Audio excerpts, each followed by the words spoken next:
महाराष्ट्र की राजस्व व्यवस्था में बड़े बदलावों की दिशा में सरकार ने तेज कदम बढ़ाए हैं। राजस्व मंत्री चंद्रशेखर बावनकुळे ने नागपुर में साफ शब्दों में कहा है कि अब आम नागरिकों को घर, जमीन और दस्तावेजों के लिए सरकारी दफ्तरों के चक्कर नहीं लगाने पड़ेंगे। 7 लाख से ज्यादा परिवारों को राहत देने वाले फैसले, छात्रों को स्टैंप पेपर से मुक्ति, किसानों के लिए पैदल सड़क योजना और सरकारी जमीन पर बसे लोगों को मालिकाना हक, इन सभी मुद्दों पर राजस्व मंत्री ने बड़ा बयान दिया है। इसके साथ ही नागपुर, मुंबई और पिंपरी चिंचवड़ की राजनीति को लेकर भी महायुति का साफ संदेश सामने आया है।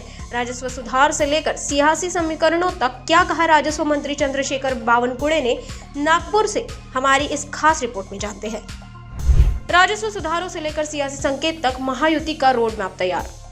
राजस्व विभाग में ऐतिहासिक सुधार, छात्रों और किसानों को बड़ी राहत, सरकारी जमीन और वन भूमि पर बैठे लोगों को मिलेगा अधिकार, राजस्व मंत्रालय सबसे आधुनिक बनेगा, शिवसेना और युवा स्वाभिमान भाजपा के सहयोगी है और रहेंगे।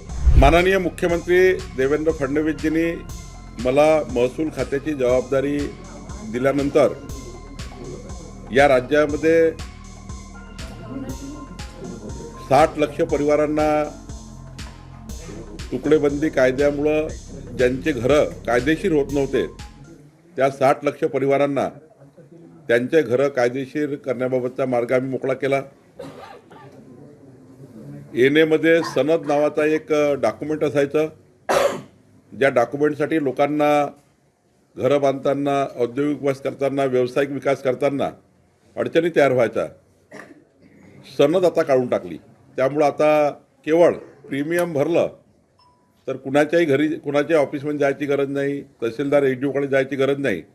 प्रीमियम भरलं की ऑटोमॅटिक सनद आणि एनए हे या ठिकाणी घेण्याची गरज नाही आहे। हा निर्णय जवळपास या राज्यातल्या सर्वच औद्योगिक, कॉमर्शियल आणि रेसिडेन्शियल यूज करणाऱ्या त्या आरक्षणाच्या मध्ये असलेल्या लोकांना याचा फायदा होणार आहे। खरं तर पुढच्या काळामध्ये अनेक गोष्टी आम्ही करण्याचा विचार करतोय। जे क्लिष्ट महसुली कायदे आहेत त्यांना सुधारणा करण्याचा आपण निर्णय करतोय। शेतकऱ्याच्या शेतात पांधन रस्ते बांधकामाकरता मुख्यमंत्री बळीराजा पांधन रस्ते योजना आम्ही आणलेली आहे। विद्यार्थ्यांना आता त्यांच्या डॉक्युमेंट करता स्टॅम्प पेपर लागणार नाही। कुठलंही डॉक्युमेंट काढताना विद्यार्थ्यांना caste certificate, validity certificate, domicile certificate, कुठलंही डॉक्युमेंट, कुठलाही त्या ठिकाणी स्टॅम्प पेपर लागणार नाही। आपसामध्ये जर वाटणी करायची असेल वडिलोपार्जी प्रॉपर्टीची, त्याला 500 रुपयांमध्ये त्याची रजिस्ट्री होईल। त्याला मुद्रांक शुल्क किंवा कुठलीही स्टॅम्प ड्युटी लागणार नाही। असे 38 निर्णय आमच्या खात्याने घेतलेले आहे। खरं तर एक महसूल विभागामध्ये जनतेच्या मालमत्तेचं रक्षण करण्याची जबाबदारी या खात्याची आहे। त्यामुळं जे सरकारी जागेवर लोक बसलेले आहेत त्या लोकांना 2011 पूर्वी जे लोक ज्या जागेवर बसले आहेत त्यांना त्याच ठिकाणी पट्टेवाटप करून त्यांना घरं देण्याची योजना आपण करतो आहे। सोबतच विदर्भातील झुडपी जंगल जागेमध्ये 2 लाख परिवार होते, त्या परिवारांना त्या घरांचं प्रोटेक्शन मिळण्याकरता, त्या घरांचे पट्टेवाटप करण्याकरता सुप्रीम कोर्टमध्ये आम्ही गेलो। सुप्रीम कोर्टकडून मान्यता मिळाली। आता 2 लाख घरं हे कायदेशीर होणार आहे। असे अनेक निर्णय, म्हणजे जर महसूल खात्याचा विचार घेतला, म्हणजे महसूल खात्याचा पूर्ण आपण वर्षभराचा हा प्रवास बघितला तर मला वाटतं 3 ते 4 कोटी नागरिकांना वेगवेगळ्या पद्धतीने त्यांच्या मालमत्तेबद्दलचे जे अनेक वर्ष राज्य सरकारकडे विषय प्रलंबित होते, जवळपास 4 कोटी लोकांना आम्ही वेगवेगळ्या योजनेतनं या ठिकाणी लाभ पोहोचवण्याचा आम्ही या ठिकाणी प्रयत्न केला आहे। मला वाटतं आमचं सरकार, देवेंद्र फडणवीसचं सरकार हे विकसित महाराष्ट्राकरता काम आम्ही करतो आहे। आणि मला विश्वास आहे की पुढच्या काळात महसूल खातं हे राज्यातलं तर आपलं अग्रगण्य खातं आपण करूच, पण देशामध्ये या ठिकाणी ज्या काही आधुनिकीकरण आहे त्या आधुनिकीकरण स्वीकारून या ठिकाणी आम्ही पुढे जाऊ। महत्त्वाचं आधुनिकीकरण आम्ही मोजणी खात्यामध्ये करतो आहे। जे मोजणी खातं 1.5 ते 2 महिने शेतकऱ्याची मोजणी होत नाही, त्या मोजणीबद्दल त्या ठिकाणी एक नवीन आधुनिकीकरण आणून डेटा सेंटरच्या माध्यमातून, GIS सेंटरच्या माध्यमातून आंध्र प्रदेश, कर्नाटकमध्ये ज्या पद्धतीने आधी मोजणी, मग रजिस्ट्री, मग त्या ठिकाणी फेरफार, हा जो अत्यंत महत्त्वाचा बदल अनेक राज्यांनी केला आहे, आमचंही राज्य आधी मोजणी 15 दिवसामध्ये, मगच रजिस्ट्री.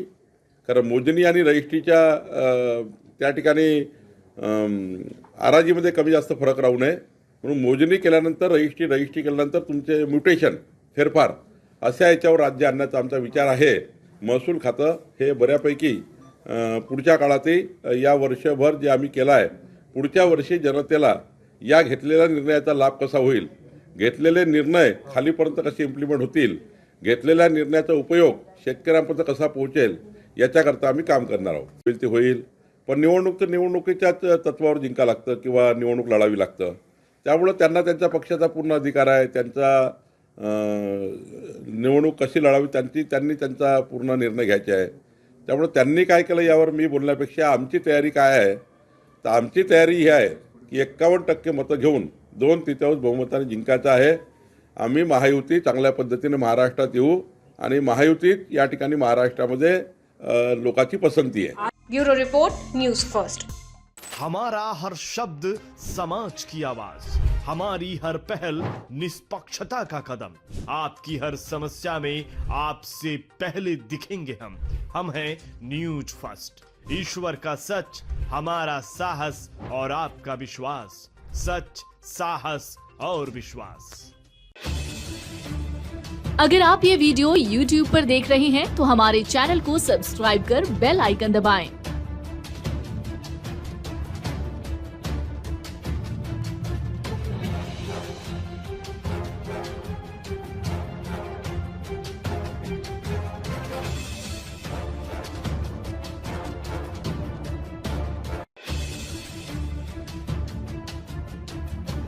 और Facebook पर देख रहे हैं तो हमारे पेज को लाइक करें.